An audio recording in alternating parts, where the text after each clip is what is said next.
Salut tout le monde, salut les monégasques, bienvenue pour un nouveau débrief. Alors aujourd'hui on va parler de la 22e journée de Ligue 1 et la réception du FC Nantes.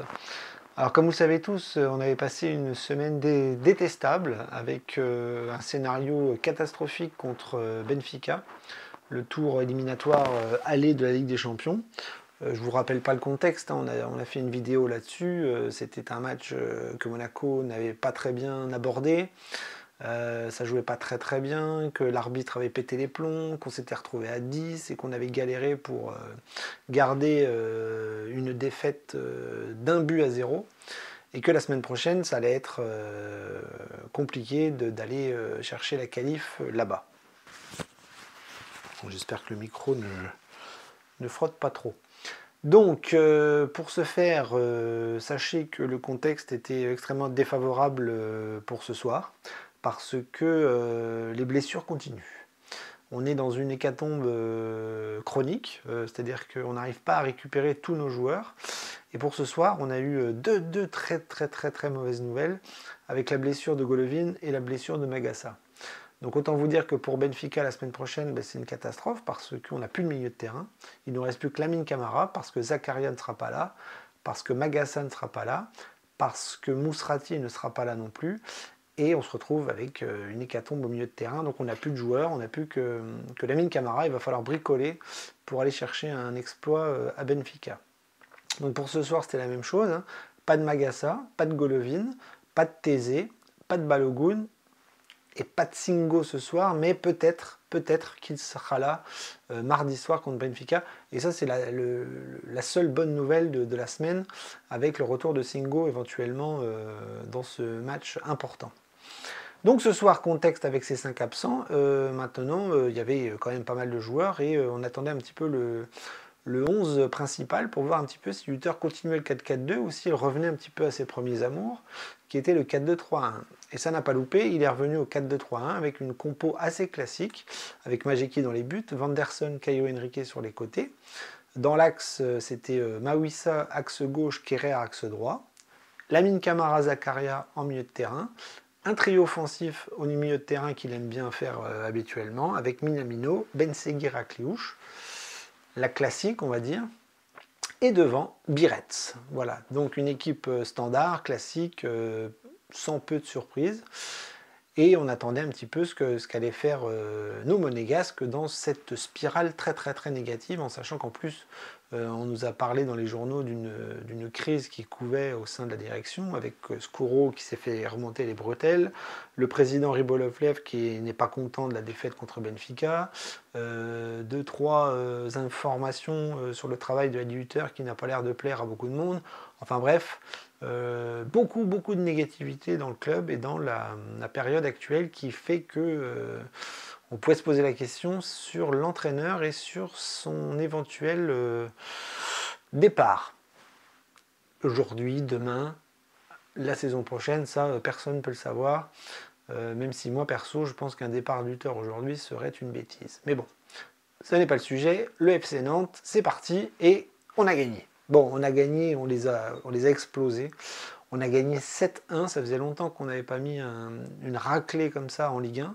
Maintenant, il y a un contexte. Nantes a joué à 10 contre 11, a pris un carton rouge très rapide.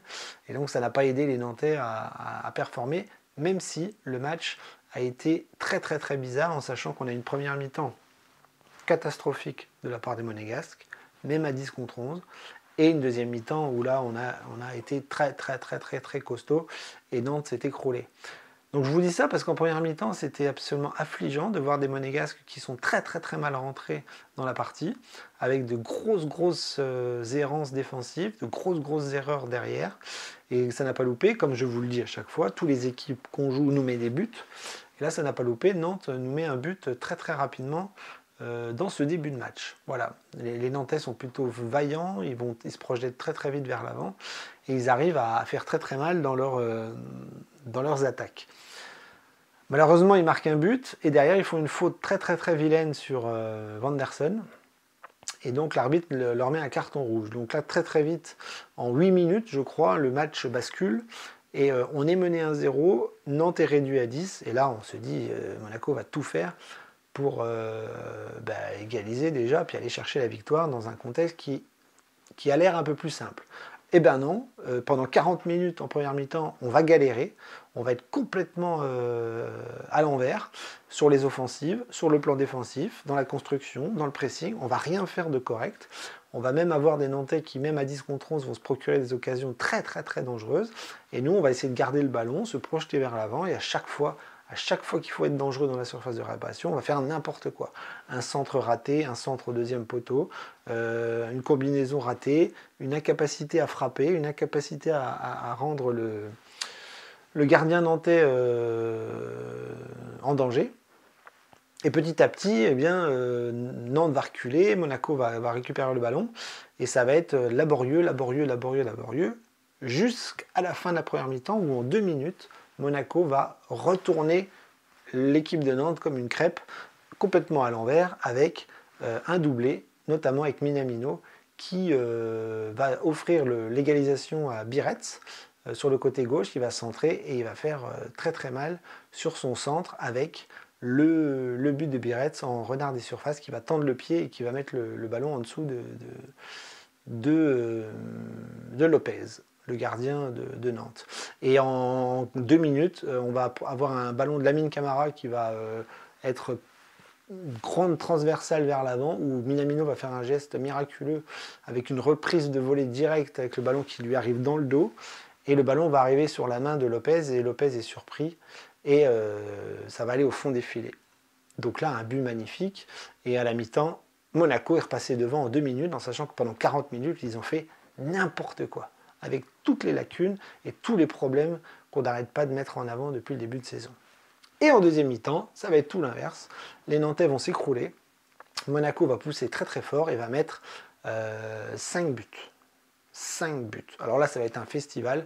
Il y a Biretz qui va en mettre 2, il y a Ben Seguir qui va en mettre 1, il y a Ileni Kena rentré qui va en mettre 2. Ça va être absolument hallucinant de spectacle et de réalité offensive. Voilà, donc c'est pas très compliqué à analyser cette deuxième mi-temps. Voilà, c'était une attaque-défense, il n'y a eu que Monaco sur le terrain. Monaco a poussé et a voulu mettre beaucoup de buts, et c'est rentré. Et ça, c'est le gros point positif de la soirée, c'est que, mis à part cette première mi-temps ratée pendant 40 minutes, derrière, ça a déroulé. Et comme si l'esprit s'était libéré, on a eu quand même un festival offensif avec 7 buts et une magnifique rencontre au final, qui partait quand même très mal. Alors maintenant, si on devait analyser un petit peu les performances individuelles, eh ben, tout le monde a été un petit peu au niveau, à part ce début de match, enfin cette première période où c'était très compliqué pour tout le monde. Globalement, dès que le festival offensif a été lancé, on a eu quand même tout le monde qui s'est fait plaisir, qui a été au niveau. On a vu des défenseurs en grande difficulté au début de match et en deuxième période absolument pas sollicités, ce qui est normal à 10 contre 11. Et donc Majeki, sur le premier but, il se fait un petit peu en papaouté comme les autres. Et puis derrière, très vite, il a été laissé tranquille comme toute la défense. Caio, Henrique, Vanderson sont beaucoup montés. Ils ont plus fait un travail offensif que défensif. Kerrer et Mawissa, en début de match, c'était pas bon. Je les ai trouvés complètement à la rue, comme d'habitude. Et puis après, ils ont été laissés tranquilles à partir du moment où Monaco a contrôlé le jeu, a pris le ballon et a pu attaquer comme il le voulait. Voilà, donc pas grand chose à dire sur la défense, si ce n'est que en difficulté au début et à l'aise à la fin. Voilà, match un petit peu schizophrénique. Au milieu de terrain, on a vu quand même Magassa et Camara qui étaient un petit peu en difficulté au début et puis très vite qui ont réussi à se remettre un petit peu dedans. Zakaria qui retrouve un peu de rythme, un peu de vivacité aussi dans son jeu et dans cette capacité à enchaîner les matchs, parce que quand il n'est pas blessé, il est important.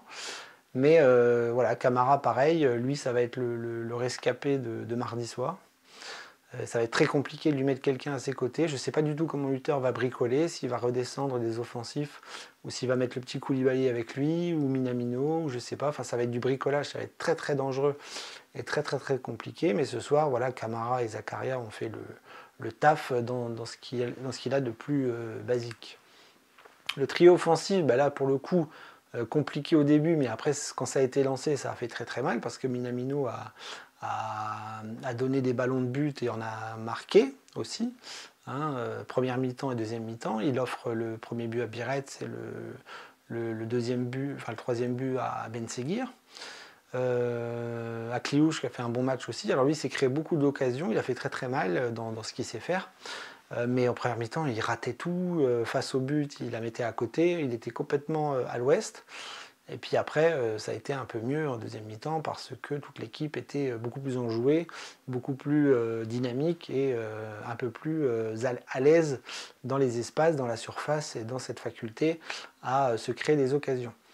Donc Ben Seguir buteur. Ben Seguir était un peu mieux par rapport à d'habitude. Hein. On l'avait un petit peu perdu ces derniers temps. Là ce soir, il a fait un match un petit peu plus correct.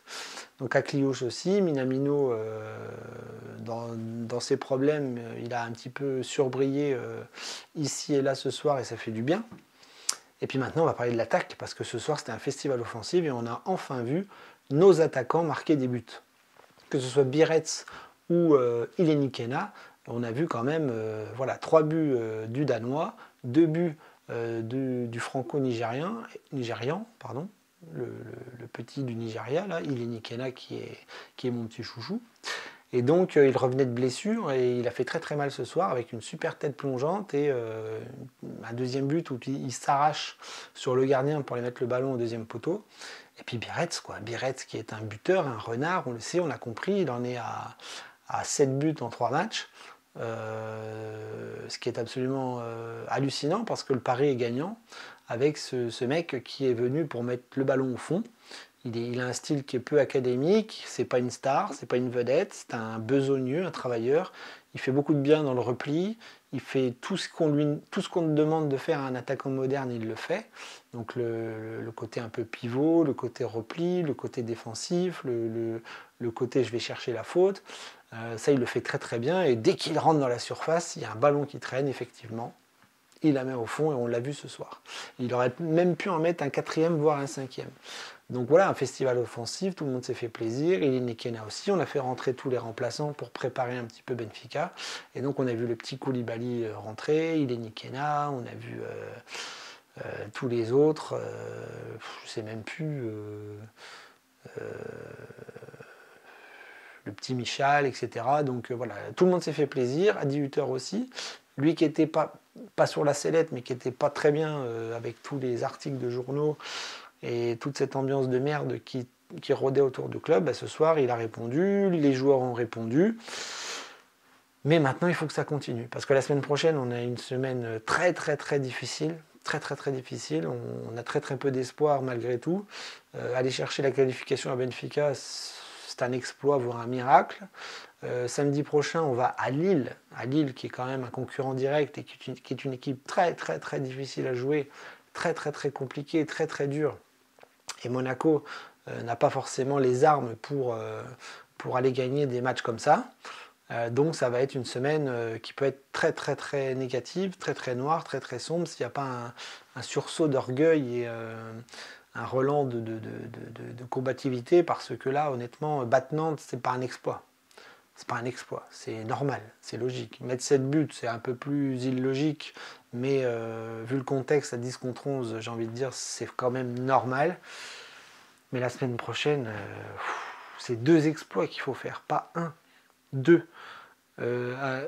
Aller se qualifier à Benfica et battre Lille, si on fait ça, alors là on peut dire que Monaco s'est réveillé. Mais très honnêtement, j'y crois très très très très peu. Voilà. Donc bref, je vous laisse là-dessus. Profitez bien quand même de cette victoire parce que c'est pas souvent. Hein. La dernière victoire large, c'était contre l'Étoile Rouge de Belgrade, je crois. D'habitude, c'est des petites victoires où on serre les fesses et on a le palpitant à 100 000. Là, ce soir, on s'est fait plaisir et on a soigné le goal average. Si Nice ne bat pas Le Havre demain, on se sera remis sur le podium. Et ça, c'est plutôt une bonne nouvelle avant la semaine de zinzin qui nous attend la semaine prochaine. Voilà, donc je vous laisse là-dessus et je vous dis donc très très vite mardi soir pour débriefer le bricolage de 8 heures et peut-être un miracle.